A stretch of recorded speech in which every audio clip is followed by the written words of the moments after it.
Yeah, Supreme Team took an L back like in 95, you heard?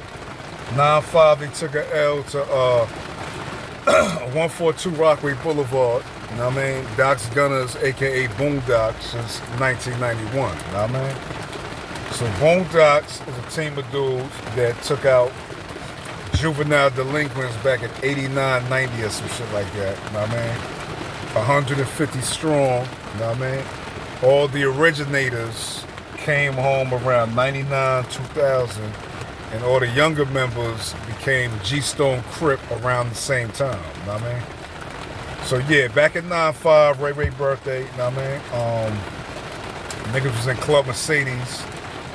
And it was Bootsy, Ray, my nigga Chuck. It was my whole team. You know what I mean? And it was Supreme Team a little further down. You know what I mean? Everybody dick riding us.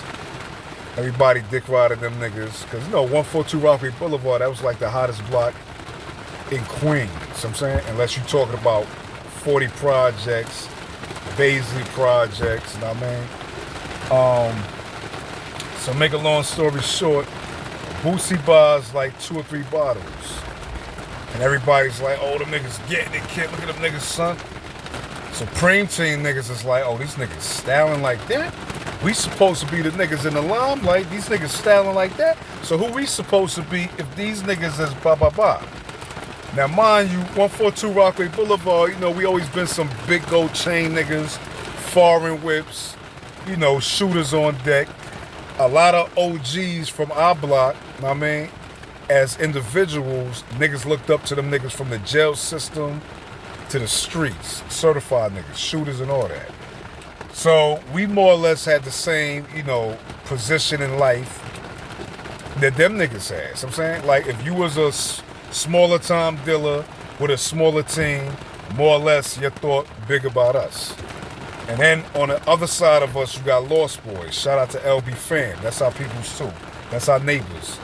So when the little niggas from my team turned G-Stone Crip in 99, they OGs now. The Lost Boys had the same issue. They younger members turned Payback Crip. You know what I mean? And then to the right-hand side of us, you got LF Fam.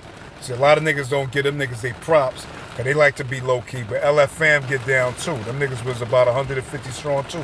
LB Fam, same shit.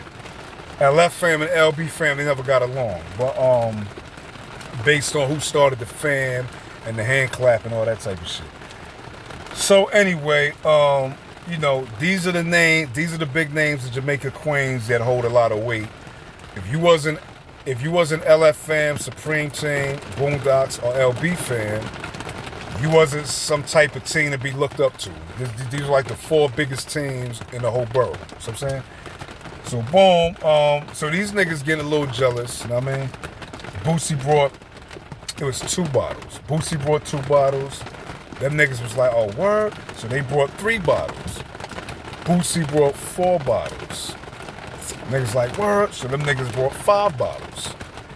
And then it got to, I think, the 8th round, 7th or 8th round. And they ran out of money. Not that Supreme Team didn't have money. They ain't come there with enough money to play that game. So making a long story short, one of the Supreme Team niggas grabbed this nigga wrist like, yo, it's a nice watch you got, son. And my man Chuck caught him. Boom! Rocked that nigga. So his homeboys leaning, and the rest of our wolves jumped on 18 and mashed them out. That was Club Mercedes 1995, the block behind the Coliseum. Anybody aged mid-40s to mid-50s to tell you that story. So Supreme Team did take a L and shit, you know what I mean? And shit like that. And yeah, shit might have escalated later on down the line, but we don't talk about shit like that. You know what I mean? But yeah, they took an L to my team, you heard? And this is no disrespect to them. I got cool with a few of them niggas and shit. There's a nigga out here out of state named Tone and shit. I got cool with homeboy. He was a Supreme Team nigga, so. But it's reality. It is what it is. I mean, you could be the baddest niggas on the face of the planet. You know what I'm saying?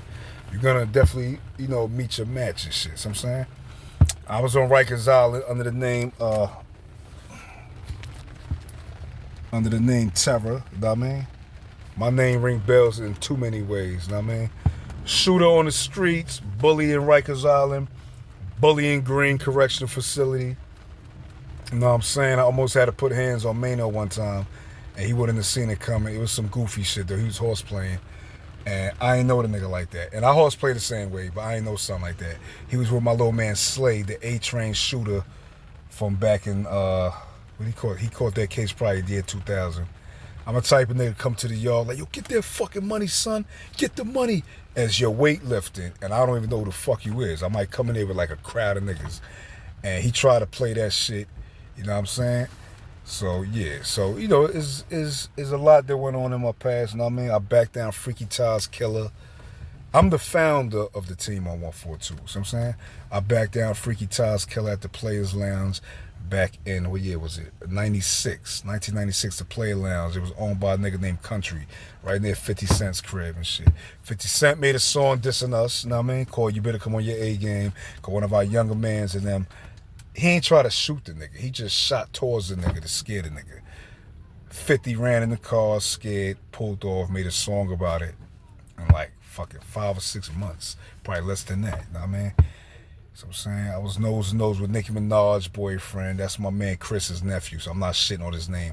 But he a thorough one, I mean? Like before he caught the body and went upstate, and I went back upstate, being Summers nose to nose, you know what I mean? What else? First generation blood nigga. Shout out to Thirsty Blood. I was the first nigga to shoot at that nigga. Back in, what year was that? 98. I had a few shootings and shit, I mean? I never got caught up, but yeah, but we got a nice little history back in the days, man. We could really. I was supposed to have a lot of niggas on this shit, but niggas don't want their faces and all this shit on here. Cause we did get away with a lot of shit. You know what I mean, so anyway, this is just to put that shit out there. So I'm saying, I seen BIMMY on the Queen Flip show, and niggas try to big son up, and he was like, nah, there's other niggas out there in Jamaica, Queens. Like we ain't the only niggas he's talking about us. You know what I'm saying? He's talking about us.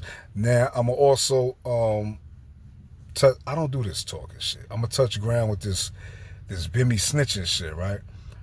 So I never got into the paperwork side of things, but that been said, the same day the fuzz popped up when them 5 niggas got shot and killed. You know what I'm saying? I mean, 5 people got shot, and I think 2 or 3 got killed, whatever the situation was.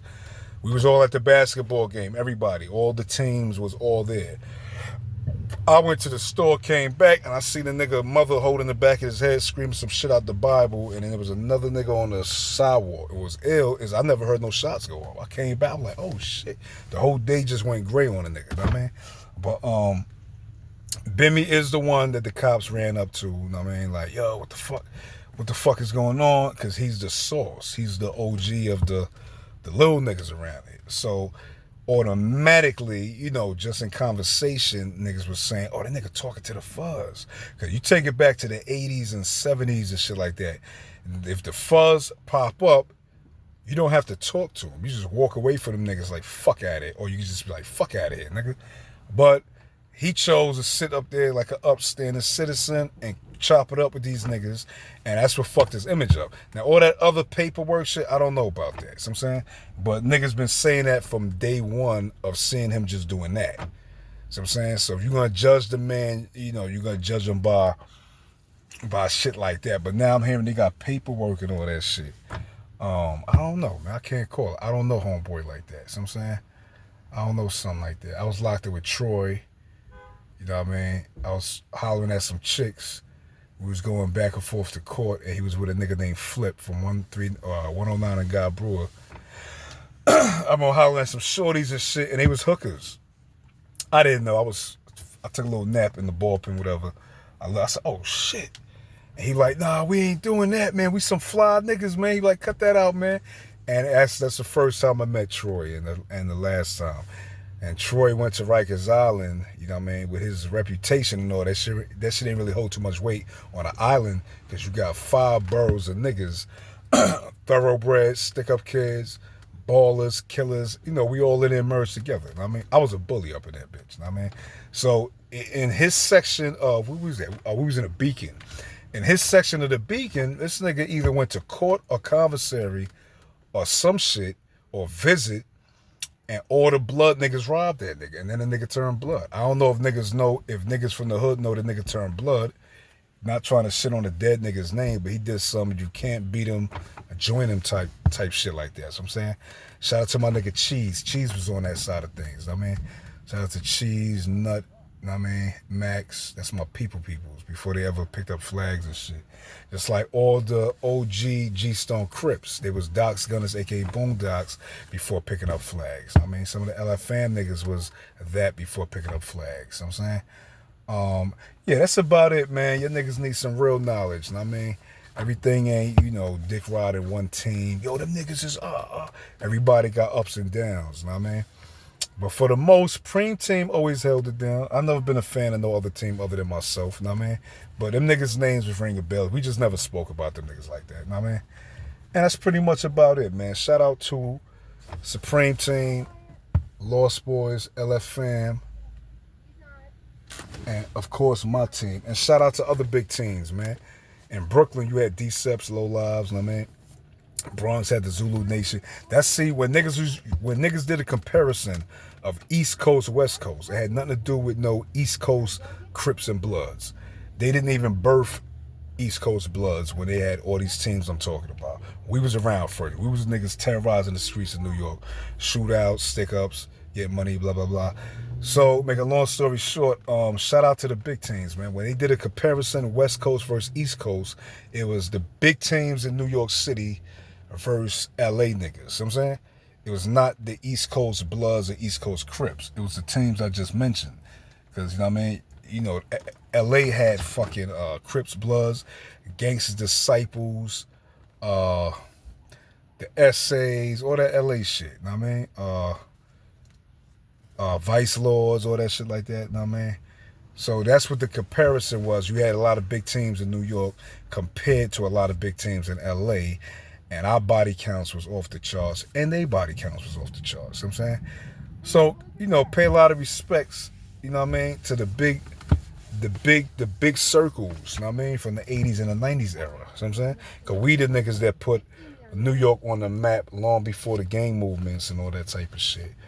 You know what I'm saying? So, yeah, that's about it, man. You know what I mean? They call me Big Mitch from 142 Rockaway Boulevard, a.k.a. Terror. You know what I mean? I mean, R.I.P. Skarrock. You know what I mean? He was first generation blood, sex, money, murder. But he was from my team. You know what I mean? R.I.P. Crip Mel, Tracy. You know what I mean? Dada. There's so many dudes that passed away in our team, man. Free Cav. Cav was the Coliseum killer. Shot the dude in the bathroom in the Coliseum over a robbery, whatever. He's one of our younger dudes. You know what I mean? Free Cav, nah, man. He been in there for long enough. He should have been out of that motherfucker. Free Psycho, his brother. He just got booked for the same shit. He's a G-Stone Crip. Free my man Psycho, man. You know what I mean? This podcast shit gonna get a lot of you niggas caught up, man. You gotta slow down. All that beef and bullshit. That shit's goofy. You know what I mean? It bring up your ratings, but in the long run, somebody gonna say, fuck all this podcast shit. It's Swiss cheese somebody's koofy, you know what I'm saying? And then when that happens, everybody's shit might get shut down because it's like the rap game now, you know what I mean? I'm up out of here, bro.